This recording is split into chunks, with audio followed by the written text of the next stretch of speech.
빵과 자유.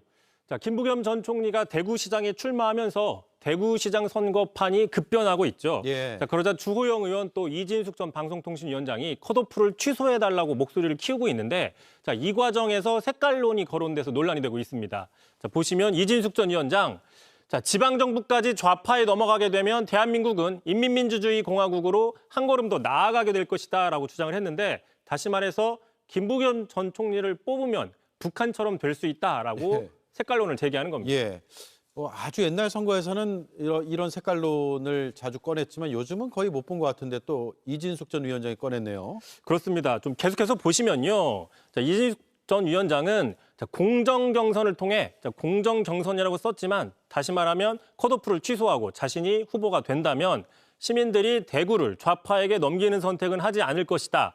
자신을 포함해서 자유민주주의 수호자가 되겠다라고 주장을 했는데 한마디로 자신을 컷오프 시킨 건 좌파만 좋은 일 시킨다라는 주장인 겁니다. 네. 자, 보수 성향이 강한 지역 정서를 자극하기 위해서 해묵은 색깔론을 꺼낸 게 아니냐라는 비판이 나오고 있는데 자, 실제로 지금도 종종 이런 목소리들이 나오고 있기 때문입니다. 잠깐 들어보시죠.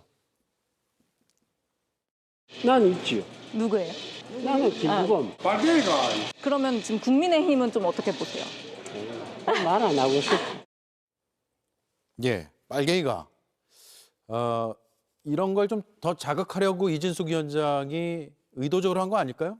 그런 분석이 있는 것이고요. 자, 특히 이진숙 전 위원장은요, 컷오프 되기 직전에 대표적인 윤어게인이죠. 고성국 씨와 같이 지역을 돌아다니면서 과연 국민의힘의 그 전륜설언, 말로만 그치는 게 아니냐라는 비판이 나온 적이 있습니다. 또 게다가 지금 앞서 보신 것처럼 이진숙 전 위원장은 자유민주주의의 수호자가 되겠다고 했는데 그 주장도 한번 따져봐야 되는데요. 자, 이진숙 전 위원장은 지금 대표적인 윤어게인으로 분류가 되고 있습니다. 자, 그런데 윤어게인은 불법개헌과 12.3 내란 사태를 옹호하고 있죠. 자, 그런데 이 내란 사태는 헌법 가치를 훼손하는 아주 대표적인 사례 중 하나입니다. 헌법 가치가 훼손되면 이진숙 전 위원장의 주장과 달리 자유민주주의를 수호하는 게 아니라 파괴가 되기 때문에 한마디로 앞뒤가 맞지 않다라고 볼 수 있는 겁니다. 예. 컷오프 됐잖아요. 돌아올 수 있을까요? 일단 그 부분은 좀 더 추가로 봐야 될 것 같은데요. 자, 말 나온 김에 이진숙 전 위원장 하면은 떠오르는 게 있죠. 빵입니다, 빵. 예. 그 법인카드를 빵집에서 많이 썼다는 논란 때문에 뭐 빵진숙이다라는 별명까지 나왔는데 정작 본인도 선거 과정에서 이 말을 이용하고 있습니다. 들어보시죠. 안녕하세요, 이진숙입니다. 아직 빵 사세요, 빵. 빵 사면 이진숙. 네, 빵. 빵 축제할 겁니다. 네. 감사합니다. 많이 파세요. 자유민주주의를 수호하는 것보다 빵 축제를 유치하는 게 표심을 더 자극할 수 있다. 뭐 이런 분석도 있습니다. 여러분, 선거철면 되면 꼭 되살아나는 정치의 유령이 있습니다. 바로 색깔론입니다. 경제가 어렵고 민생이 팍팍하고 시민들은 먹고 사는 문제로 머리가 아픈데도 일부 정치인은 해법 대신 더 쉬운 길을 택합니다. 상대를 향해 저쪽이 이기면 나라가 위험해진다, 좌파하게 넘어간다, 심지어 북한처럼 된다는 식의 공포를 꺼내드는 겁니다. 오늘 이야기는 바로 그 오래된 수법이 왜 다시 등장했는지, 그리고 그 뒤에 무엇이 숨어 있는지 짚어보겠습니다. 최근 대구시장 선거판에서는 김부겸 전 총리의 출마를 둘러싸고 판세가 요동쳤습니다. 그런데 이 과정에서 일부 인사들이 지방정부까지 좌파에 넘어가면 대한민국이 인민민주주의 공화국으로 한 걸음 더 나아간다는 식의 주장을 내놓으면서 논란이 커졌습니다. 한마디로 상대 후보를 선택하면 지역이 위험해지고 나라가 무너진다는 프레임을 씌운 겁니다. 정책 대결은 사라지고 공포 마케팅만 남은 셈입니다. 이 장면을 보고 많은 분들이 이렇게 느끼셨을 겁니다. 아니, 2026년에 아직도 저 이야기를 하나? 맞습니다. 이건 새로운 정치가 아닙니다. 아주 오래된 정치입니다. 한국 현대사에서 색깔론은 늘 개혁의 입을 막고 민주주의의 폭을 좁히는 데 쓰여왔습니다. 상대를 반박할 논리가 부족할 때, 상대의 정책이 두려울 때 가장 손쉽게 꺼내는 무기가 바로 빨갱이, 종북, 좌파 같은 낙인이었습니다. 동아시아 재단은 이런 현상을 한국 정치의 구조적인 병폐, 즉 이념 논쟁이 아니라 기득권 방어용 선동으로 봅니다. 그런데 더 흥미로운 대목은 따로 있습니다. 이렇게 자유민주주의를 지키겠다고 외치는 사람들 가운데 정작 헌정 질서와 민주주의 원칙이 흔들릴 때는 침묵하거나 오히려 그 파괴를 두둔했던 인사들도 있다는 점입니다. 자유민주주의는 입으로 외친다고 지켜지는 게 아닙니다. 선거에서 상대를 악마화하지 않고 헌법 질서를 존중하고 시민의 판단을 믿을 때 비로소 지켜지는 것입니다. 다시 말해 자유민주주의의 적은 비판 세력이 아니라 민주주의를 공포의 도구로 바꾸는 정치 그 자체일 수 있습니다. 여기에 또 하나의 아이러니가 있습니다.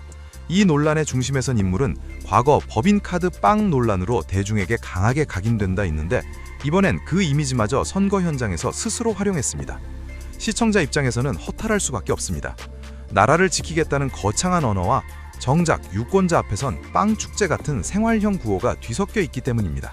결국 시민이 묻게 되는 거죠. 도대체 무엇이 진심인가? 민주주의인가? 선거용 이미지인가? 이 지점에서 우리는 한국 현대사의 뼈아픈 장면 하나를 떠올릴 필요가 있습니다. 과거 권위주의 시대에는 정적을 공격할 때 정책 검증보다 먼저 저 사람은 위험하다, 체제를 흔든다, 국가에 해롭다는 낙인이 따라붙었습니다. 김대중 전 대통령 역시 오랜 세월 색깔론의 피해자였습니다. 당시에도 핵심은 같았습니다. 개혁을 요구하는 목소리를 정면으로 설득할 자신이 없으니 아예 존재 자체를 의심하게 만드는 겁니다. 이것이야말로 민주주의의 토론장을 시장판 싸움으로 바꾸는 구태 정치입니다. 쉽게 말해보겠습니다. 정치가 축구라면 정책 경쟁은 실력으로 승부하는 겁니다. 그런데 색깔론은 공을 차는 대신 경기장 전광판에 상대팀이 간첩이라고 써붙이는 것과 비슷합니다. 그러면 경기는 사라지고 관중의 분노만 남습니다. 당장은 시선을 끌 수 있겠죠. 하지만 그런 팀은 결국 실력으로 평가받는 순간 무너집니다. 그래서 색깔론은 강해 보여도 사실은 약한 정치의 증거입니다. 비전이 약하고 정책이 빈약하고 시민을 설득할 자신이 없을수록 공포에 기대게 됩니다. 이번 영상이 빵과 자유였다면 그 제목 자체가 매우 상징적입니다. 정치가 시민에게 줘야 할 것은 추상적인 공포가 아니라 구체적인 삶의 개선입니다. 빵은 민생이고 자유는 민주주의입니다. 그런데 어떤 정치 세력은 민생도 자유도 제대로 보여주지 못하면서 위기만 과장합니다. 반면 진보 진영이 놓치지 말아야 할 포인트는 분명합니다.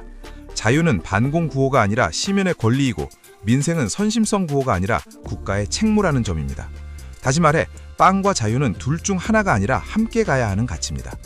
결국 오늘 영상이 던지는 질문은 아주 단순합니다. 정치는 시민을 두려움으로 끌고 갈 것인가 아니면 이성으로 설득할 것인가? 대구시장 선거를 둘러싼 색깔론은 여전히 낡은 정치가 살아있음을 보여줍니다. 반면 추경연설 이후 여야가 보여준 제한적이지만 현실적인 접촉은 정치가 아직 완전히 망가지진 않았다는 신호이기도 합니다. 한쪽에선 공포를 팔고 다른 한쪽에선 손을 잡습니다. 바로 이 모순이 지금 한국 정치의 얼굴입니다. 지금 필요한 건 더 분명합니다. 첫째, 색깔론에 감정적으로 휘말리지 않는 것.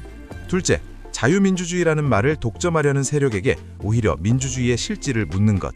셋째, 민생과 예산, 복지와 지역경제, 헌정질서와 시민의 권리를 연결해서 설명하는 것입니다.